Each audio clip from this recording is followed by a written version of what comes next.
May I start, sir? Yes, sir. Okay. Thank you, Bache. Thank you so much for such a long introduction. I am very grateful to all the organizers and the principal of Vidarbha Ayurved College, Dr. Sushilyan Pallivar, and of course of the chairperson of this session. Uh, I am grateful that you people have given me this opportunity to talk with you people.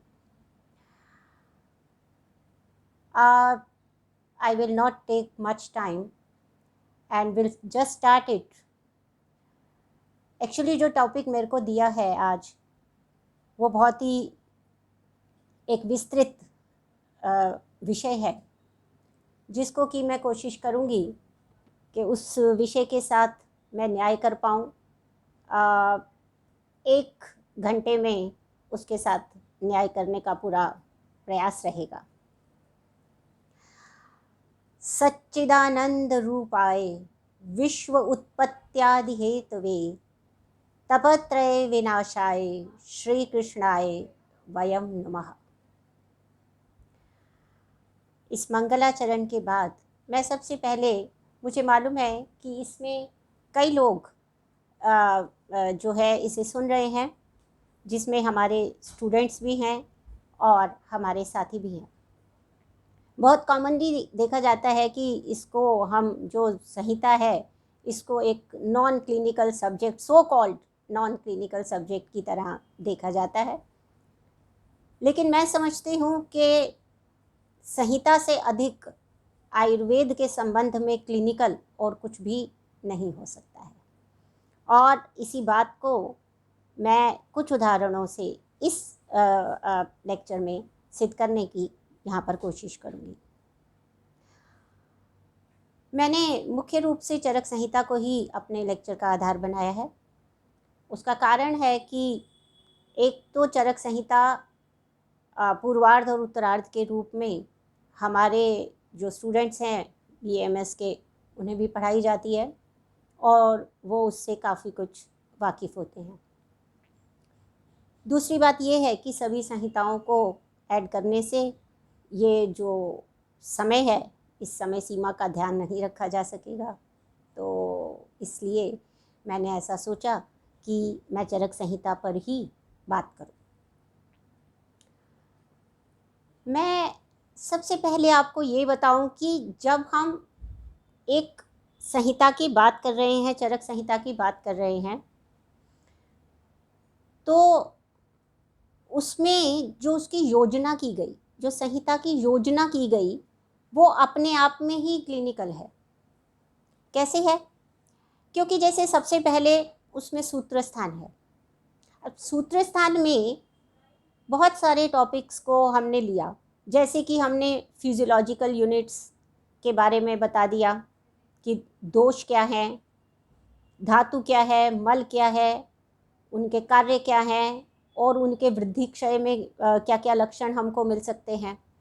क्योंकि जब तक हम इस शरीर की physiology, शरीर क्रिया को नहीं जानेंगे, तब तक हम उसकी पैथोलॉजी यानी कि विकृति को जान नहीं पाएंगे। इसलिए उनके प्राकृत रूप में उनके कर्म क्या हैं, तभी तो हम वैकृत रूप में कर्मों को जान सकते हैं। तो सबसे पहले सूत्र स्थान आ गया, इसके बाद में निदान स्थान आया। क्योंकि किसी भी रोग की चिकित्सा करना उतना मुश्किल नहीं है, क्योंकि हमारे पास अक्सर हमारे पास योग हैं, गाइडलाइंस हैं, सब कुछ ठीक है, हमें मिल जाता है। लेकिन जो कठिन कार्य है वो कठिन कार्य है डायग्नोसिस, निदान। इसलिए सूत्र के बाद जो संरचना की गई वो निदान स्थान की थी, जिसमें कि पूरी तरह से जो निदान है, डायग्नोसिस है, उसके ऊपर फोकस किया गया और उसमें रिप्रेजेंटेशन की फॉर्म में केवल 8 अध्याय रखे गए। वो इसलिए कि वो उन अध्यायों में जिस तरीके से दोष और दूषियों की समूर्छना होती है, जिस तरह से संप्राप्ति बनती है और वो संप्राप्ति कितने प्रकार की होती है और वो लक्षण किस किस स्वरूप में उत्पन्न होते हैं, उनके बारे में विस्तार से चर्चा की गई। और ये भी कह दिया गया कि ये सिर्फ रिप्रेजेंटेटिव्स हैं, क्योंकि वो निदान जो थे वो सिद्धांत के रूप में वहाँ पर स्थापित हुए, जिससे कि और अन्य अनेक रोगों के जो निदान हैं वो हम खुद से डिराइव कर सकते हैं। हमारे पास एक थ्योरी होती है और उस थ्योरी को हमें डिराइव करना होता है। तो ये जो बहुत अच्छा कंसेप्ट चरक संहिता में था कि वो थ्योरी आपके सामने रखते हैं और फिर ये आपके विवेक के ऊपर निर्भर करता है कि आप उसको किस किस तरीके से डिराइव कर सकते हैं। सो इसके बाद में नेक्स्ट जो था वो विमान था। तो विमान स्थान में क्या किया, वहाँ पर क्या था, कैलकुलेटिव पोर्शंस आए, जिन्हें हम ये कहते हैं कि क्लिनिकली किसी भी चीज़ को, अगर हमको क्लिनिकली किसी चीज़ को एस्टेब्लिश करना है तो कैसे करना होगा, हमें उसमें कैलकुलेशंस करना पड़ेगा। हमें उसके अंदर आप ये समझिए कि हमें उसके अंदर स्टैटिस्टिकल वैल्यूज़ निकालनी होंगी। और स्टैटिस्टिकल वैल्यूज़ के लिए हमें किस चीज़ की आवश्यकता होती है, मेजरमेंट की। The most important thing is measurement, and for measurements we must know what is the physiological measurement, so that we can calculate about the deviation from the physiology, and hence can calculate about the severity or intensity of the disease or of the vikriti. So in this they have told a lot of things like Dashvidha Pariksha and Parikshya Bhavas and all statistical data. How do you collect it and evaluate it? अगर आप विमान स्थान को ध्यान से पढ़ेंगे तो आपको पता चलेगा कि उन्होंने किस तरीके से उस सब चीज़ों को, सेमिनार्स को कैसे कंडक्ट करना है, ऐसा संभाषा परिषद के माध्यम से बता दिया। अपनी बात को असर्टिव तरीके से कैसे प्रेजेंट करना है, ये वाद के माध्यम से बता दिया। तो there are so many things which are applicable for the presentation of the work you do and for the statistical analysis of the work you do.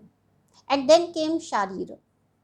Sharira means about the, शरीर में उन्होंने जिन चीज़ों को लिया वो ये बताने के लिए काफ़ी हैं कि जो चरक संहिता है वो क्लिनिकली एक होलसम आपको सोल्यूशन देना चाह रहे थे।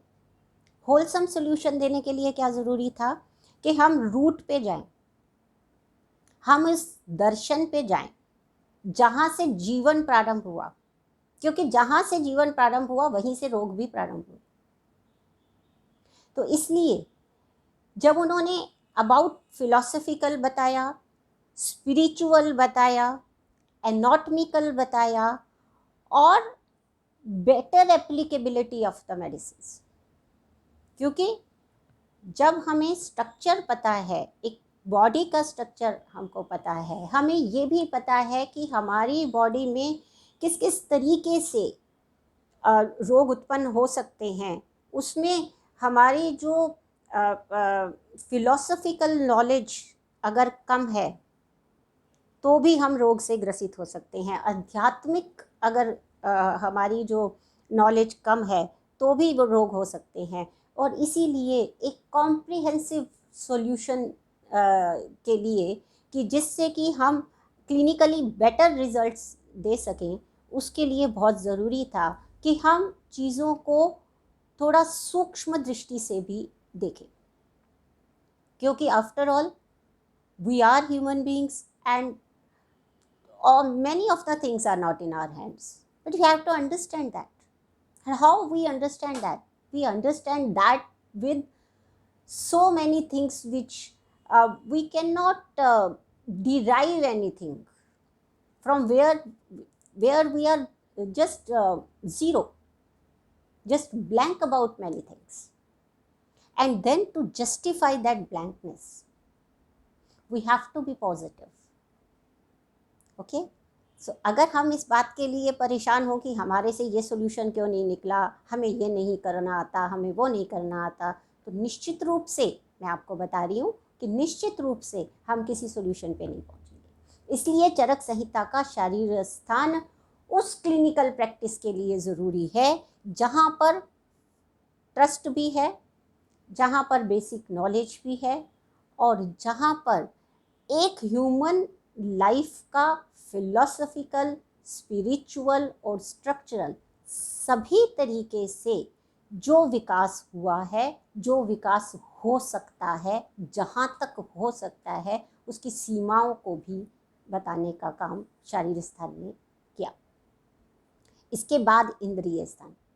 इंद्रिय स्थान में क्लिनिकल एप्लीकेबिलिटी क्या है इंद्रिय स्थान की, कि हमें उन लक्षणों से, ये अरिष्ट लक्षणों से ज्ञान हो जाता है कि ये जीवन इतना है, इससे आगे हमारे काम नहीं चलेगा, यह यहाँ से व्याधि असाध्य होती है, इन लक्षणों के उत्पन्न होने के बाद मृत्यु निश्चित है। हम इस सभी जो लक्षणों को जब हम देख लेते हैं तो फिर हमको अपना कोर्स ऑफ एक्शन डिसाइड करने में बहुत मदद मिलती है कि ये 1 मंथ का अरिष्ट है, या फिर अगर ये लक्षण उत्पन्न हो गए हैं तो उस केस में जो चिकित्सा है अब इसके आगे प्रभावी नहीं होगी।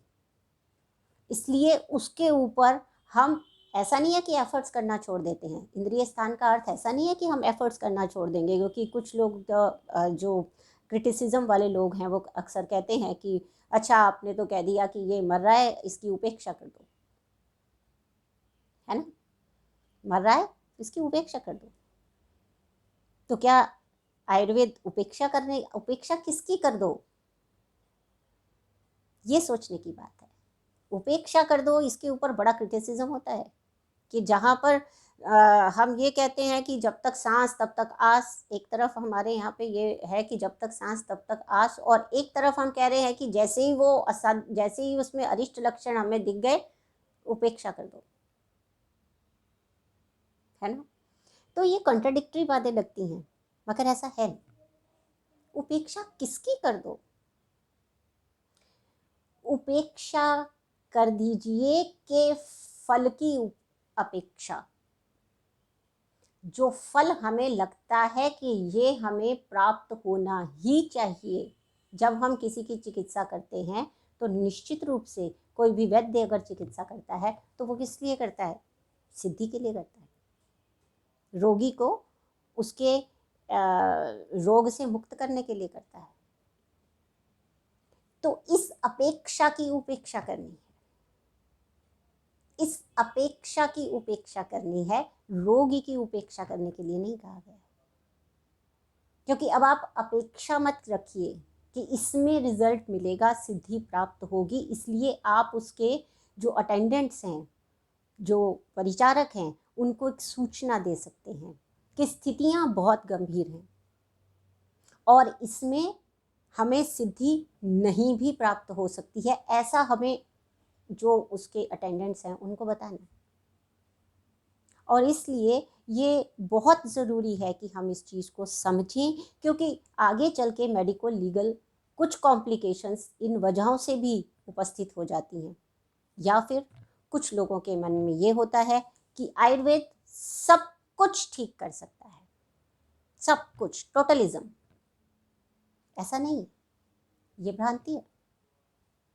और यदि हम इस भ्रांति को समाज में पनपने देते हैं तो मेरे ख्याल से हम अपने विषय के साथ में अन्याय करते हैं, है ना।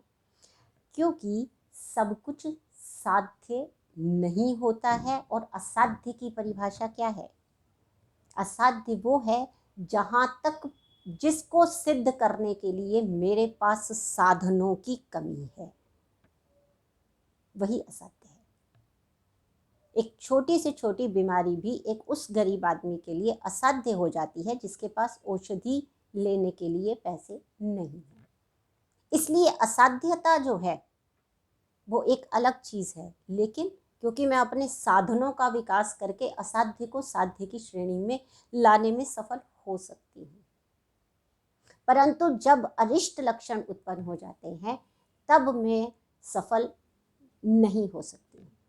ऐसा चरक संहिता में आया और उन लक्षणों को देखने के बाद हमें इस चीज की अपेक्षा की उपेक्षा छोड़ देनी चाहिए, कर देनी चाहिए कि भाई हम इसको पूरी तरह से ठीक कर देंगे।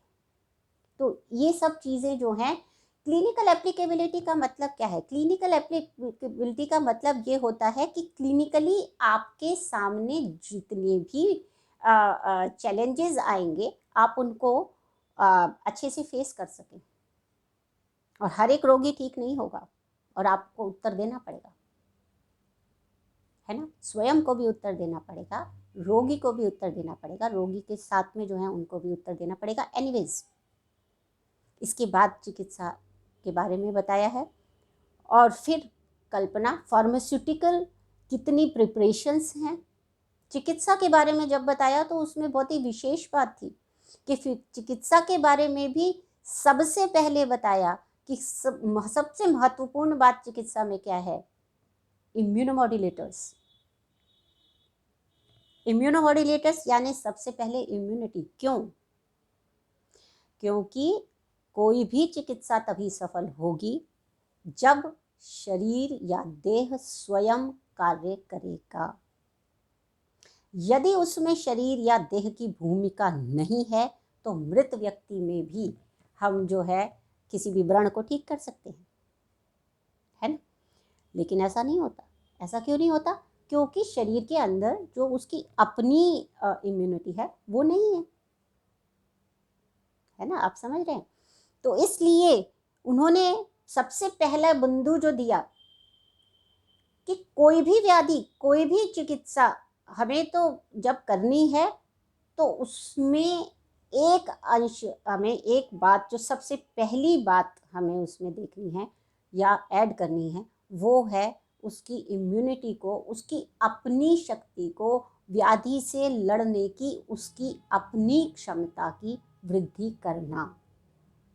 जब शरीर की अपनी शक्ति की वृद्धि होती है तब जो औषधि उसको दी जाती है, उसकी सहायता करने के लिए दी जाती है, तो वो अधिक कार्यकर सिद्ध होती है। इसलिए जब चिकित्सा स्थान को बताया गया तो पहले क्या आया? रसायन, वाजीकरण, और उसके बाद चिकित्सा स्टार्ट की गई। ठीक है। और चिकित्सा में केवल चिकित्सा नहीं बताई है, चिकित्सा में आहार भी बताए हैं, पथ्य भी बताया है, अपथ्य भी बताया है, सूत्र से प्रारंभ किया है, विभिन्न अवस्थाओं में कैसे हम उस सूत्र का प्रयोग करेंगे उसको भी बताया है। इसके बाद कल्प है जिसमें कि अलग अलग तरीके से फार्मास्यूटिकल प्रिपरेशंस बताई हैं, जिसमें कि डिफरेंट एज ग्रुप्स में किस तरीके से हम औषधि का प्रयोग कर सकते हैं, किन किन औषधियों का प्रयोग कर सकते हैं, उन औषधियों की एफिकेसी कैसे बढ़ाई जा सकती है। जो हम अभी recent trends in drug development करते हैं उसमें भी हम यही सीखते हैं कि एक ड्रग जो डेवलप होती है उसमें हमें किन किन चीज़ों का ध्यान रखना पड़ता है कि भाई वो सूटेबल भी होनी चाहिए, या उसका कम्बिनेशन किस चीज़ के साथ, हम किसके साथ उसका कंपाउंड बनाया जा सकता है जिससे कि जो उसके इंग्रेडिएंट्स हैं वो एक दूसरे से लड़े भिड़े नहीं, काम करें, है ना। तो ये सारी बातें कल्प में बताने के बाद उन्होंने सिद्धि स्थान बताया जिसमें कि उन्होंने प्यूरिफिकेशन मेथड्स पे जोर दिया कि सारे व्याधियों की जो जड़ है, बेसिकली सारी व्याधियों की जड़ ये है कि जो हमारी अग्नि है वो सही तरीके से कार्य नहीं करती है। जब हमारी अग्नि सही तरीके से कार्य नहीं करती है तो जो टॉक्सिन्स होते हैं वो शरीर से प्रॉपरली बाहर नहीं जा पाते हैं और वो टॉक्सिन्स एकमुलेट होते हैं और वो टॉक्सिन्स एकमुलेट होके विविध व्याधियों का कारण बन जाते हैं। इसलिए सिद्धि क्यों कहा कि ये जितने भी हमने प्यूरिफिकेशन मेथड्स थे, वमन था, विरेचन था, ये सब जो किए, उनकी सिद्धि कैसे हो, वो किस तरह के तरीके से क्लिनिकली वो हमारे लिए अच्छे प्रूव हों, उसका मेथड क्या होना चाहिए, उसका टाइम पीरियड क्या होना चाहिए, उसकी मात्रा क्या होनी चाहिए और वो कब दिया जाना चाहिए, किन लक्षणों को देख कर दिया जाना चाहिए, और यदि वो अति मात्रा में, हीन मात्रा में, मिथ्या मात्रा में यूज हो जाते हैं तो उसकी क्या चिकित्सा करनी चाहिए। इससे ज़्यादा जो है वो क्लिनिकल एप्लीकेबिलिटी आपको और कहीं देखने में नहीं मिलेगी। अब ये तो हुआ उसकी संहिता की योजना के बारे में बात। अब मैं कुछ और बातें आपको बताऊंगी। ये बहुत ही सिंपल बातें मैं आज आपको बताऊंगी, क्योंकि अगर हम डीप जाएंगे तो मेरे ख्याल से एक पूरा दिन चाहिए इस क्लिनिकल एप्लीकेशन को समझने के लिए, लेकिन हम उसको छोटे छोटे में मैं आपको बताती जाती हूँ। योजना बताना बहुत ज़रूरी था, बिकॉज उससे आपका एक बेस बनता है thinking positively about the clinical applicability of the Samhita. Okay, अब पहली चीज़ जो मैं आपको बताना चाहती हूँ, क्लिनिकल कैसे नहीं है बताइए। सूत्र स्थान में पहले ही चैप्टर में वो कहते हैं कि भाई जो पितामह हैं उनसे क्या कहा है कि हेतु लिंग औषध ज्ञानम स्वस्थातुर परायणम, स्वस्थ आतुर परायणम, यानी कि जो सूत्र स्थान में कह दिया कि सिंपली हमें 3 तरीके का ज्ञान चाहिए। हेतु क्या है, यानी व्याधियों का, स्वस्थ आतुर परायण, दोनों का चाहिए। ठीक है ना। क्लिनिकल का मतलब क्या है, आपको क्या करना है, प्रैक्टिस करके क्या करना है, आपको व्यक्ति को स्वस्थ करना है। कोई रोग हो गया है तो उसको स्वस्थ करना है, लेकिन कितना अच्छा हो हम रोग होने ही ना दें। इसलिए 3 चीज़ें पूछी, जिसे कि त्रिसूत्र कह दिया। क्या कहा, हेतु, स्वस्थ आतुर परायणम दोनों के साथ लगा हुआ है। स्वस्थ रहने का हेतु क्या होगा और व्याधि होने का हेतु क्या होगा। लिंग, स्वस्थ व्यक्ति के लक्षण क्या होंगे और अस्वस्थ व्यक्ति के लक्षण क्या होगा, लिंग क्या होगा। ठीक है ना, लिंग से लिंगी का ज्ञान। औषध, औषध भी स्वस्थ के लिए भी औषध है और आतुर के लिए भी औषध है। तो सारा का सारा जो आयुर्वेद है उसको संहिता जब शुरू होती है तभी वो बता देता है कि पूरे का पूरा आयुर्वेद 3 बेसिक बातें पूछने के लिए ही इसको लाया गया। हेतु, लिंग, औषध, और वो भी कैसी, जो स्वस्थ के लिए भी अच्छी हो और आतुर के लिए भी अच्छी हो। दूसरी बात, जो क्लिनिकल एप्लीकेबिलिटी की, मैं छोटे छोटे में इसे क्योंकि इसको एक एक बिंदु को अगर हम बढ़ाते जाएंगे तो मेरे को लगता है कि काफ़ी लंबा हो जाएगा, इसलिए मैं बार बार कह रही हूँ कि हम इसे शॉर्ट करके चलेंगे। सेकेंड बात जो कि बहुत इंपॉर्टेंट है, जो आज की डेट में बड़े मुझे लगता है कि जो आधुनिक लोग हैं बड़े मतलब मुश्किलों से कि उन्होंने एक psychosomatic part of clinical diagnosis, ये जो संहिता में बताया गया, ठीक है, psychosomatic part of clinical diagnosis and treatment. कैसे कहा, शुरुआत में ही, चरक के शुरुआत में ही कैसे संहिता क्लिनिकल है ये बता रही हूँ। चरक के स्टार्टिंग पहले ही सूत्र स्थान में क्या कहता है, शरीरम सत्व संज्ञम च व्याधि नाम आश्रयो मतः, शरीरम सत्व संज्ञकम च व्याधि नाम आश्रयो मतः। इसका मतलब क्या हुआ कि जो शरीर है और सत्व है मन, संयम शब्द क्यों लगाया, संहिता का यही काम है। क्लिनिकल होना बहुत अच्छी बात है, लेकिन यदि हमें उसका ज्ञान नहीं है प्रॉपर, संयम शब्द क्यों लगाया, संयम शब्द इसलिए लगाया क्योंकि ये शरीर से संबद्ध मन के विषय में बात हो रही है, इसलिए सत्व संयम। तो वो मन जो शरीर से बंधा हुआ है उसके विषय में बात हो रही है कि जो मन शरीर से बंधा हुआ है उसी में वही व्याधि का आश्रय है। आत्मा से संबंध है, आत्म शरीर संबद्ध, सत्व संयम।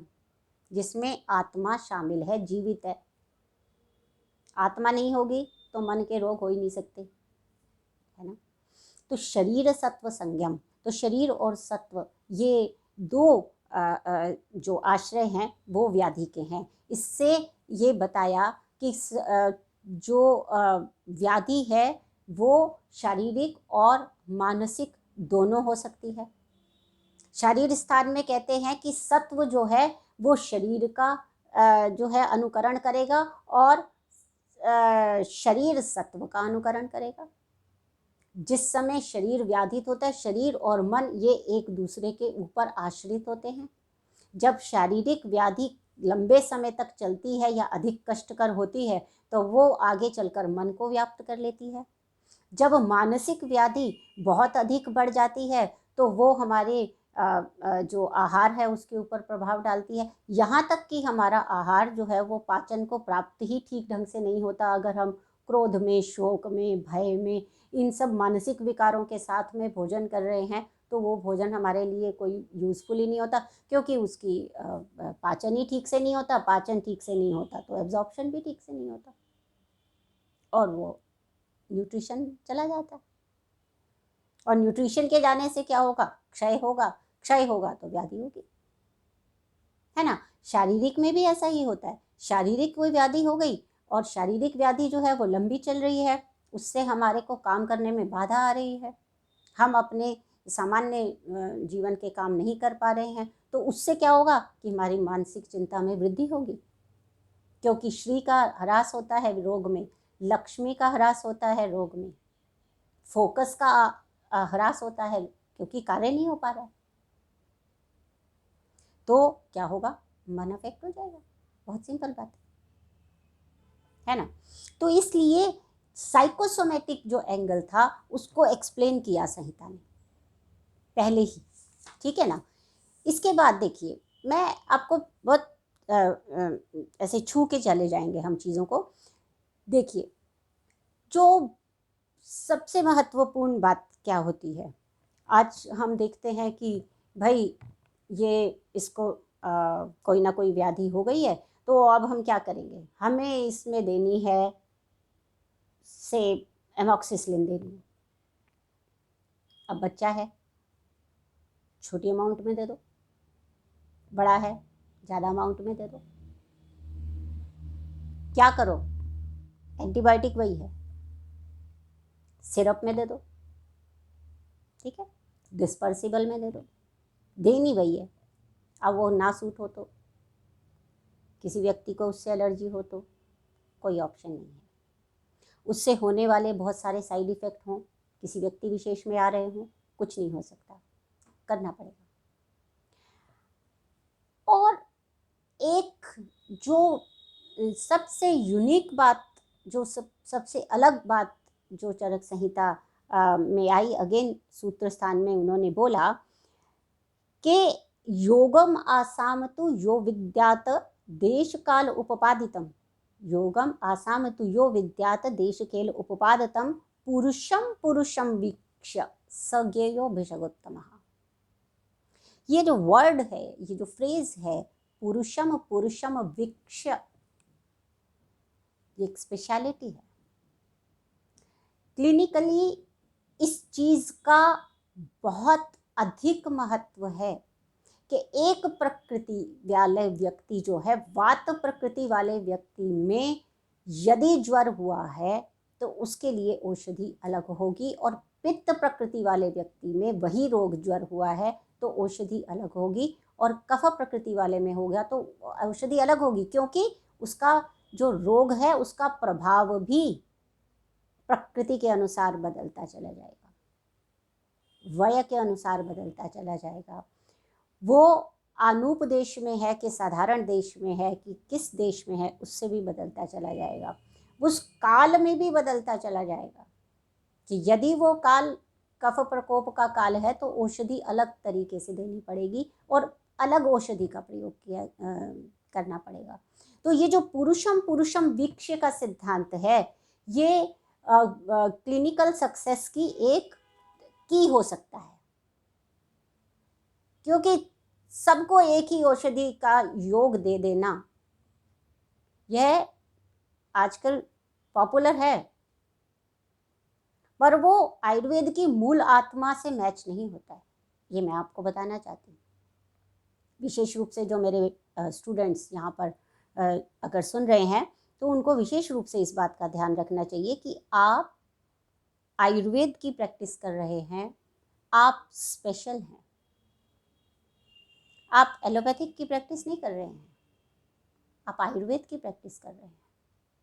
और आयु जो है वो क्या है, आयुर्वेद क्या है, जो आयु को जानने वाला, ज्ञान देने वाला है, आयु के विषय में जानने वाला, ठीक है ना। विद ज्ञाने धातु से वेद बना, आयु के विषय में बताने वाला जो है वो आयुर्वेद है। और आयु कैसे बनती है ये बताने की जरूरत नहीं, शरीर इंद्रिय सत्वात्मा संयोगधारी जीवितम। और ये विशेष रूप से स्पष्ट रूप से कह दिया कि शरीर अलग है, पता है हमें, इंद्रियां अलग हैं, इंद्रियां अलग हैं तो उनकी विषयों के प्रति आकर्षण भी अलग अलग होगा। सत्व अलग है तो सत्व का किन के प्रति कहाँ उसकी आस्था है वो भी अलग अलग होगी, ठीक है। तो आयु जो है, आयु में शरीर इंद्रिय सत्व और आत्मा ये सब मिलते हैं, जिसमें कि इंद्रियां अपने अपने हिसाब से गमन करने वाली होती हैं और सत्व भी अपने अपने हिसाब से परसीव करने वाला होता है। हमारी परसेप्शन अलग है और हमारी कॉग्निशन भी अलग है, ठीक है ना। Perception what we see, cognition what we think about what we see. और इसलिए हम हर एक रोग के प्रति भी हमारी जो सोच है वो एकदम अलग अलग होगी। तो रोगी की जो परसेप्शन अपने रोग के बारे में है वो भी अलग अलग होगी। ऐसे में एक ही औषधि को सबके ऊपर लागू कर देना ये आयुर्वेद का सिद्धांत नहीं है। और क्लिनिकली आपको जितनी ज़्यादा सक्सेस चाहिए उतना ही आपको इसकी परीक्षा करनी पड़ेगी कि ये जो पर्टिकुलर रोगी है हमारा, इसको पर्टिकुलरली कौन सी औषधि ऐसी हो जो उसकी प्रकृति, उसके देश, उसके काल, इन सब पे विचार करने के बाद निर्धारित की जाए। तो क्लिनिकली प्रिसीजन जिसको कहते हैं, प्रिसाइज जो इंस्ट्रक्शंस हैं